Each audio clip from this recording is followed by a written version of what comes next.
Hai guys, kalian tahu nggak apa itu prokrastinasi?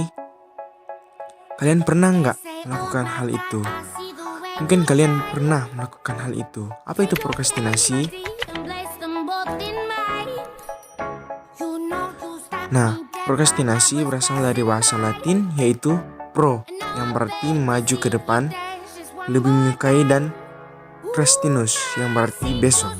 Jadi, dari asal katanya, prokrastinasi adalah lebih suka melakukan tugasnya besok.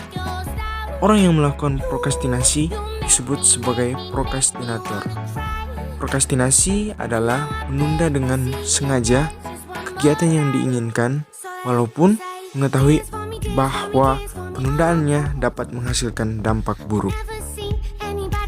Nah, sebelum kita masuk lebih dalam, mari kita saksikan tayangan berikut ini.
A few moments later. 12 o'clock midnight.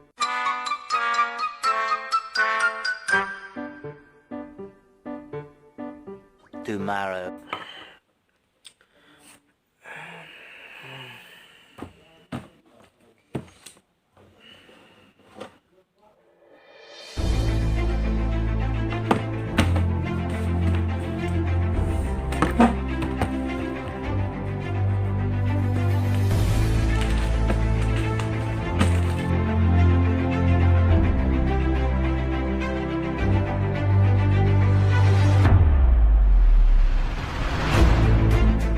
Nah, seperti ilustrasi tadi, kalian pasti sering menunda-nunda pekerjaan kan? Malas untuk mengerjakan dan terus saja menunda sampai kalian tidak menyadari bahwa waktu terus berjalan dan deadline semakin dekat. Menunda-nunda pekerjaan atau prokrastinasi jelas bukan hal yang baik untuk dilakukan. Banyak akibat yang bisa ditimbulkan, dan tindakan prokrastinasi ini diantaranya karena sisa waktu yang sedikit, pekerjaan yang dikerjakan menjadi tidak maksimal. Dalam psikologi, prokrastinasi berarti tindakan mengganti tugas berkepentingan tinggi dengan tugas berkepentingan rendah, sehingga tugas penting pun tertunda. Psikolog sering menyebut perilaku ini sebagai mekanisme untuk mencakup kecemasan yang berhubungan dengan memulai atau menyelesaikan tugas atau keputusan apapun. Berikut adalah faktor-faktor yang memengaruhi terjadinya prokrastinasi.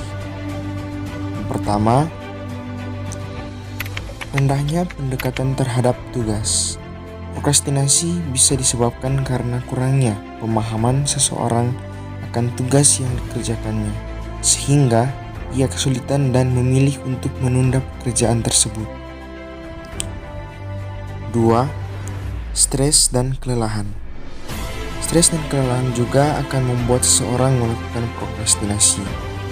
ia tidak mampu mengerjakan tugas secara maksimal sehingga ia terus menunda pekerjaan tersebut sampai ia tidak merasa lelah atau stres. 3. Pencarian kesenangan. Individu biasanya menolak untuk mengorbankan kesenangannya untuk mengerjakan tugas yang penting sekalipun. Ia akan lebih memiliki menjalani hal yang menurutnya menyenangkan. 4.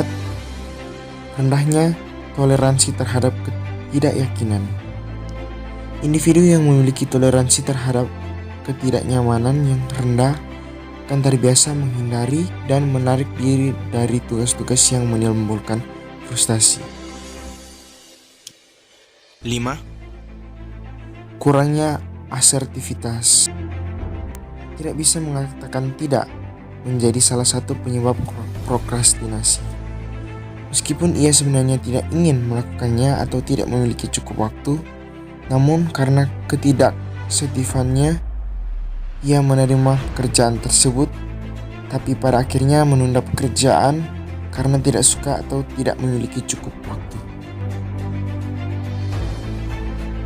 5 tanda-tanda seseorang prokrastinator. 1. Kesulitan menghadapi perubahan dan transisi. 2. Mudah tersesat tanpa adanya sebuah jalan. 3. Sering terlambat. 4. Daftar pekerjaan yang harus diselesaikan semakin banyak. 5. Hanya berfokus pada pekerjaan yang tidak penting.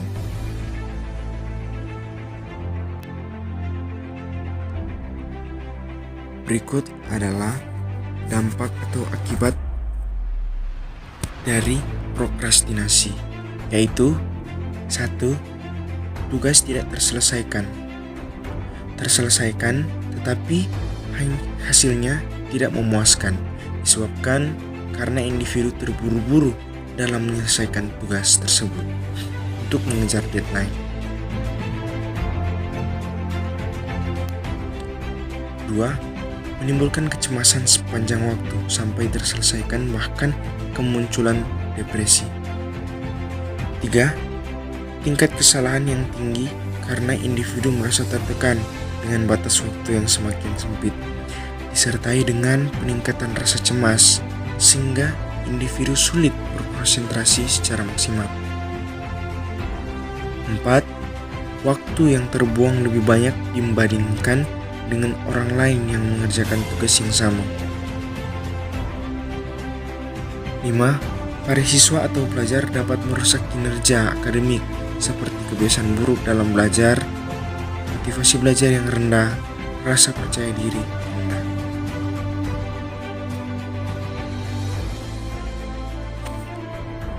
Prokrastinasi dapat dialami oleh siapapun, akan tetapi bila prokrastinasi dialami oleh mahasiswa atau siswa dalam menyelesaikan studinya, maka dapat berdampak pada kerugian secara mental bagi dirinya. Nah, berikut adalah cara untuk menghilangkan kebiasaan prokrastinasi. Yang pertama, buat rencana kerja secara tertulis. Salah satu penyebab seseorang sering menunda pekerjaan adalah karena lupa atau lalai dalam membagi waktu untuk mengerjakan beberapa tugas sekaligus. Buatlah rencana kerja dengan jadwal tertulis. Hal ini membantu mengingatkan atau mengenai tenggat waktu yang tersedia untuk menyelesaikan setiap pekerjaan. 2.